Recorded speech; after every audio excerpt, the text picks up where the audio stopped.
주거 문제에 대해서 도시는 시민들에게 대책이 있어야 됩니다. 그리고 무엇보다 중요한 안전.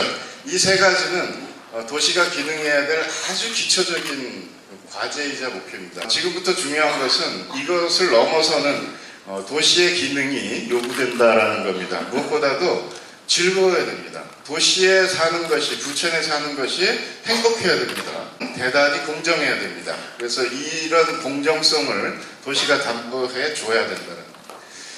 유대감을 강화시켜줘야 됩니다. 도시에 사는 것이 나와 가족과 이웃과 또는 낯선 타인과의 관계 속에서 살아가는 건데, 이런 사람과 사람과의 관계가 단절되는 게 아니라 뭔가 유대감이 증진되는 것이 도시의 기능으로서 작용해줘야 됩니다. 시민의 안전을 최우선으로 하고 생활이 즐거운 문화특별시를 만들고 회복력이 강한 지속 가능한 공동체로 부천을 만들어 나가겠습니다. 서로 주고받는 과정 속에서 민선 6기가 도달해야 될 핵심 정책 과제입니다. 시민의 안전은 어떻게 최우선으로 만들 것인가. 먼저 365 안전센터를 오늘부터 발족을 했습니다. 여성 생활 안심 도시를 구축하고 어린이 생활 안전 정책을 확대합니다. 그래서 공약으로 얘기했던 워킹 스쿨버스 사업을 중심으로 하는 학교 주변의 안전 문제를 최우선적으로 부천에서 담보해 낼 것입니다. 재난 예방 시스템을 구축하고 공동주택의 주거 환경을 개선합니다. 그러니까 재개발 뉴타운은 못하지만 20년 이상 된 노후 주택에 녹물 나오는 배관 교체 문제를 중심으로 공동주택의 주거 환경을 안전 차원에서 개선하는 정책을 준비해서 시행할 것입니다. 우리가 익히 알고 있는 만화, 영화, 음악, 부천키를 중심으로 하는 이런 우리 문화 콘텐츠를 더욱더 세계적 수준으로 끌어올리는 노력이 필요합니다. 강조한 건데 생활예술을 지능 정책이 더 활발하게 정교하게 준비되고 시행될 것입니다. 그래서 축구에도 프로축구가 있고 조기축구가 있는 것처럼 이제 우리의 문화예술도 90만 시민이 자기 레벨 수준에서 즐길 수 있는 생활예술 문화를 적극적으로 보급하고 그것을 구현할 수 있는 시스템과 인프라를 마련하는 것을 핵심으로 하겠습니다. 생활체육을 진흥하는 것, 또 도서관을 10분 거리에 만들고 시민학습을 지원 강화하겠습니다. 그래서 도서관은 지금 공사하고 있는 송내도서관, 또 곧 내년에 착공할 오정도서관까지 마련을 하면은 이제 남은 것은 역곡 지역에 역곡도서관을 하나 더 만들면 큰 도서관에 이제 얼추 완성을 하고 실핏줄처럼 지식이 흐르는 작은 도서관, 홀씨도서관, 스마트 도서관을 확대하는 쪽으로 도서관이 활성화될 것입니다. 청소년 지원 정책, 이제 곧 발족하는 청소년 법률지원센터를 상징적으로 말씀드리겠습니다. 계속 우리 아이들이 부천에서 꿈과 희망을 구체화해 나갈 수 있는 부천으로 만들어보자 하는 겁니다. 마지막으로 우리 부천의 회복력, 지속 가능성을 더 강화하는 정책을 시행을 해야 됩니다. 그래서 종합운동장 역세권 중심으로 800여 개의 강소기업을 유치하는 계획을 구체화하고 도시의 공간 기능을 재편하는 경인전철, 경인고속도로, 외곽고속도로의 지하화 계획을 국책사업으로 채택하는 것을 한층 박차를 가해야 될 것입니다. 그리고 여기에 덧붙여서 이제 지금 착공이 미뤄지고 있는 소사 대곡 지하철, 이것도 빨리 우리 김경애 의원님이 이제 올해 잘 마무리를 지어주시면 착공을 해야 되고, 원종역에서 화곡역까지 지하철로 연결하는 사업도 이제 용역이 2달 후에 마무리되면 공식 발표를 할 수 있을 것이고, 오정동 군부대 이전 문제, 김포공항 고도 제한 완화 문제, 이런 것들을 올해 안에 가시적인 마스터 플랜을 확정해서 시민들과 공유할 수 있도록 하겠습니다. 공원 녹지를 확대하고 둘레길 2탄으로 백리에 걸치는 수변길, 물길 따라 걷는 길을 조성할 것입니다. 올해는 신곡천 보건사업의 첫 삽을 8월까지는 뜰 것이고, 여월천의 생태하천 보건사업을 착수할 것입니다. 무한돌봄센터 그리고 동사무소를 복지센터로 전환하는 일을 오늘자로 이제 시작을 합니다. 그래서 부천의 복지망이 촘촘하게 잘 짜여지고 기능할 수 있도록 해나갈 것입니다.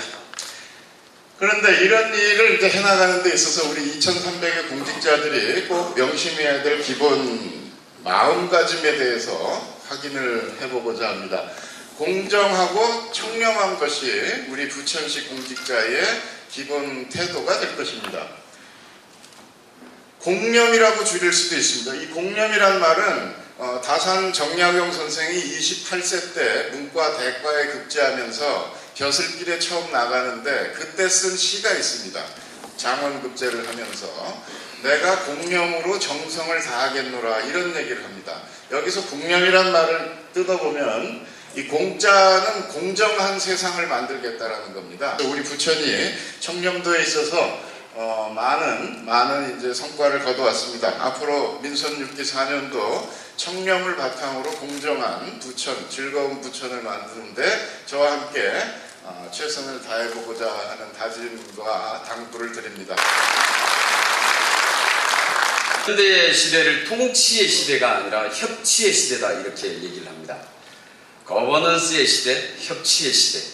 우리 부천은 지난 4년 동안 이러한 협치를 거의 상당 부분 실현을 해왔다 이렇게 생각을 합니다.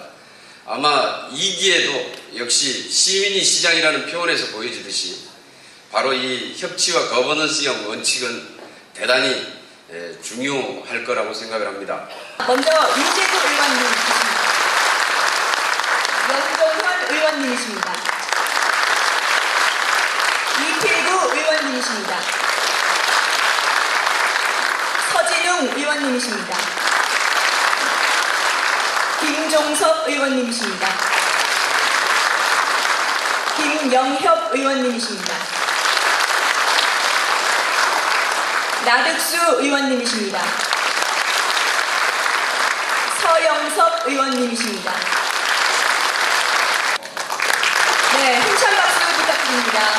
저희 8사람은 먼저 우리 부천시 모자란 재정을 경기도에서 확보하는 일, 그리고 정책적으로 뒷받침하는 일, 이런 것을 여러 사람이 똘똘 뭉쳐서 반드시 잘 해내겠다는 말씀드리고, 저희는 집행부가 아니기 때문에 여러분께서 잘 해주시는 것이 저희가 늘 일을 잘하는 것이라고 생각합니다. 김문호 의원님이십니다. 강동구 의원님이십니다. 이준영 의원님이십니다. 김한태 의원님이십니다. 이진현 의원님이십니다. 서헌성 의원님이십니다. 원정은 의원님이십니다. 먼저 서광진 의원님이십니다. 민맹호 의원님이십니다. 이상열 의원님이십니다. 이형순 의원님이십니다. 박병권 의원님이십니다. 최갑철 의원님이십니다. 황진희 의원님이십니다. 최성훈 의원님이십니다.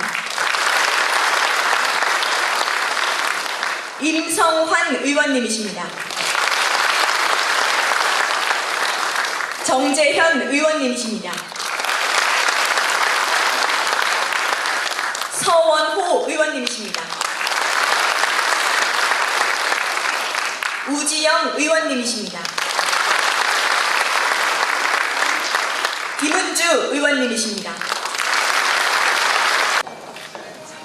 네, 여러분 힘찬 박수 부탁드립니다. 감사합니다. 그리고 오늘 세월호의 3사 아픔이 아직 가시지 않고 있기 때문에 오늘 제 손으로 당선되신 김만수 시장님의 취임식도 아주 이렇게 조촐하게 하시는 것 같습니다. 그런 아픔에 함께 동참하는 부천시 모두에게도 감사의 말씀을 드립니다. 중앙정부에서 좀 내려놓으셔야 됩니다. 지방자치를 활성화시키려면 중앙에 가진 것을 내려주셔야 지방자치가 살아날 수 있습니다.